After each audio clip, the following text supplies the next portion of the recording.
Now, since the beginning of this year, at least 26 of South Africa's police officers have been killed. Of those, 11 were off duty. Police Minister Bheki Cele attended the first court appearance in the Germiston Magistrate's Court.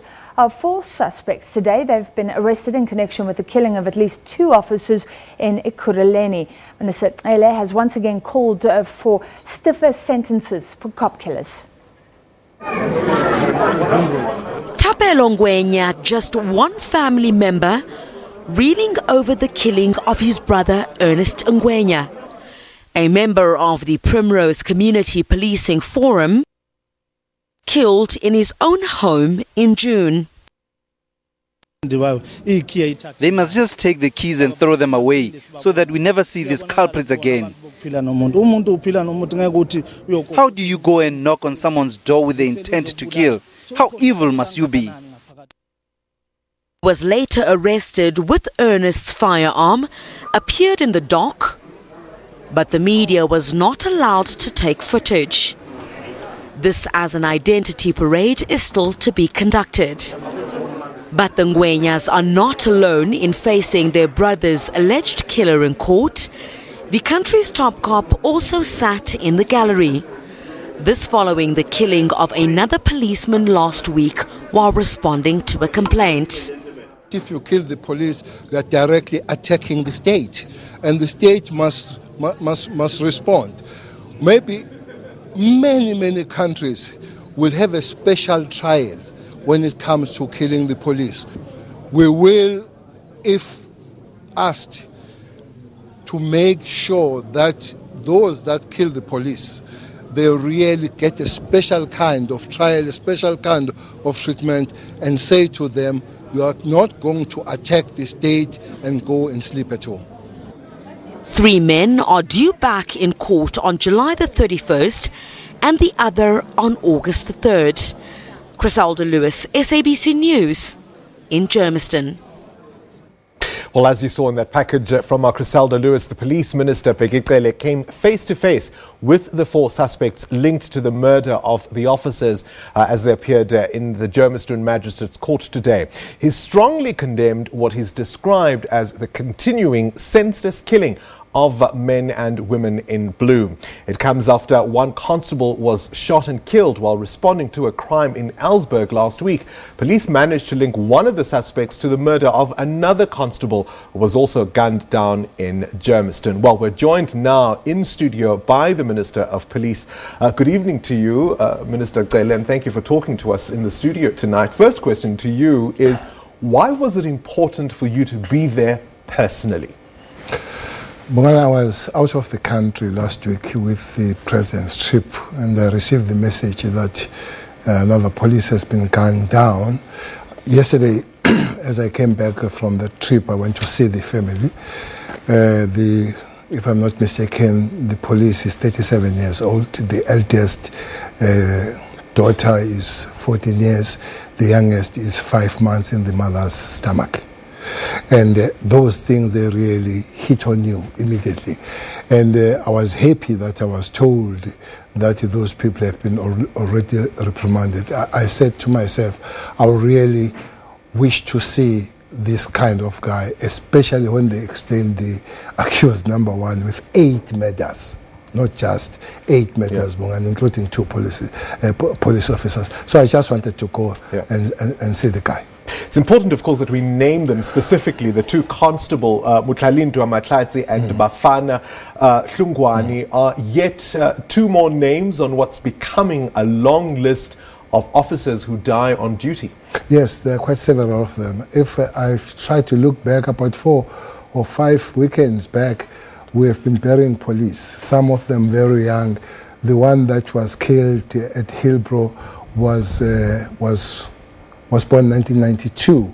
The one that has been killed lately at Khayelitsha is 22 years old. So it is a pattern that, again, is continuing to kill the young officers for sometimes absolutely no reason that puts them not even at the place of action where there would have been the exchange of fire. Well, one of the reasons is, of course, their weapons are a particular target, and as we are finding out, often those very weapons are used against other officers. Exactly. But this one, this accused number one, is quite an awkward human being. When he was asked by the arresting officer why, he said he enjoys killing. That's the thing. They came to the garage, these two guys. They poured the petrol. They refused to pay. Unfortunately or fortunately, police were on the spot. The people turned to the police to assist them. They sped off, and the police chased. As they found them there, they just shoot them. Was it PR for you to be there in some sense, or you could be accused of prejudging the matter? No. I said nothing to anybody. I went there. I just wanted to see them. The story is too cold, it's too brutal.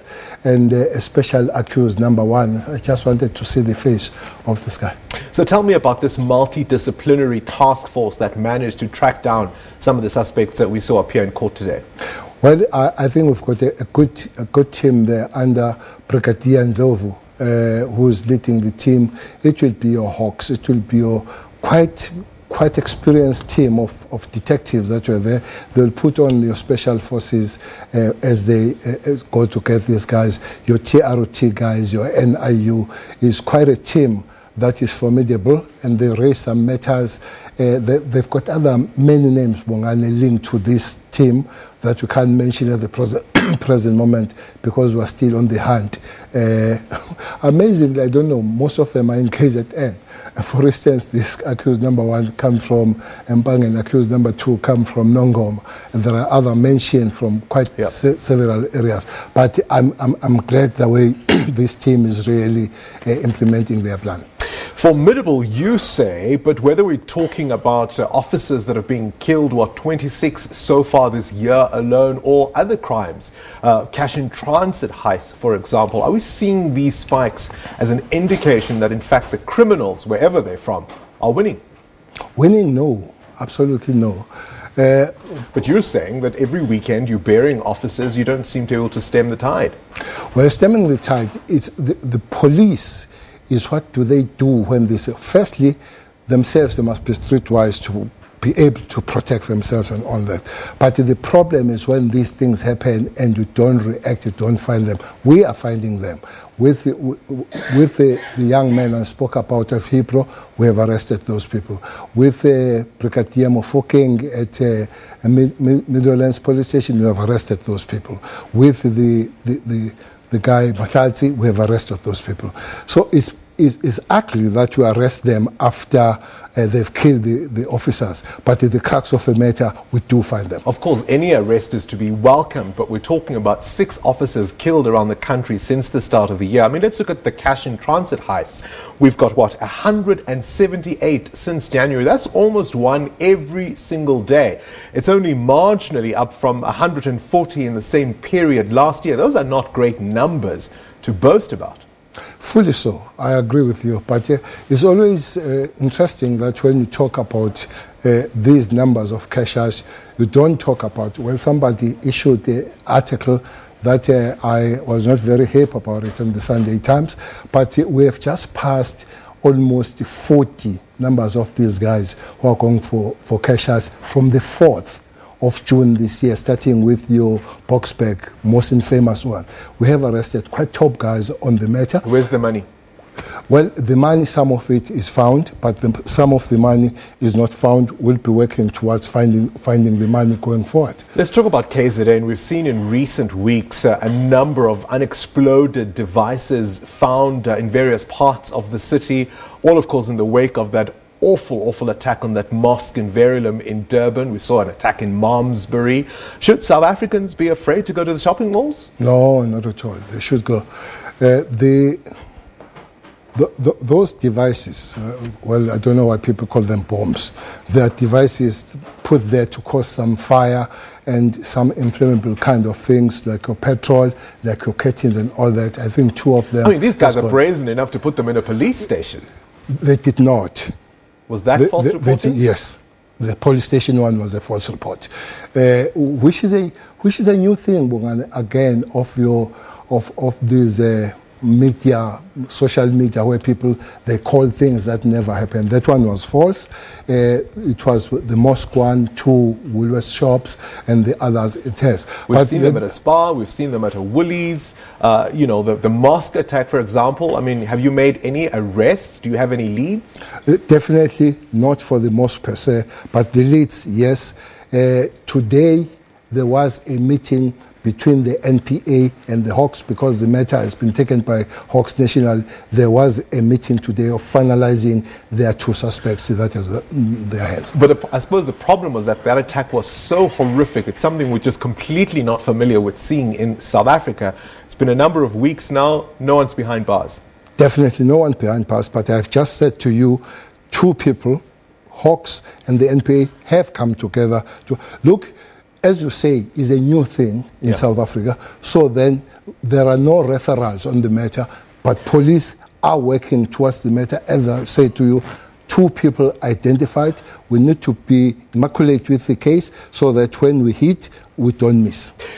Look, the Hawks are in some ways scant comfort. We know, of course, from documents in court, by their own admission, they've had people under surveillance. That British couple, those botanists, they were monitoring them for 2 years and they were still able to commit the crimes. When you tell me about the Hawks, I'm not necessarily comforted, especially because they've failed at this kind of thing before. No. I don't know what you say when you say they failed before. Well, for example, as I said, the example I'm using, by their own admission in court records, they had people under surveillance for 2 years who still were able to go and commit more crimes. It doesn't create the precedence that everybody that we follow will fail. It will happen. Other cases will be more difficult than others. I'm saying to this one, today we had coming together with the NPA to get proper documents, because we have identified positively 2 people that we need to pick up. Now, last week, moving on to something else, you were at that 100-men march and you spoke out quite forcefully, particularly around the role police officers in terms of people who come to police stations to lay charges around domestic violence and that sort of thing. Are officers generally equipped well enough to deal with those situations in the way that you called for? Well, for sure, there will be those that have shortcomings come to the police station.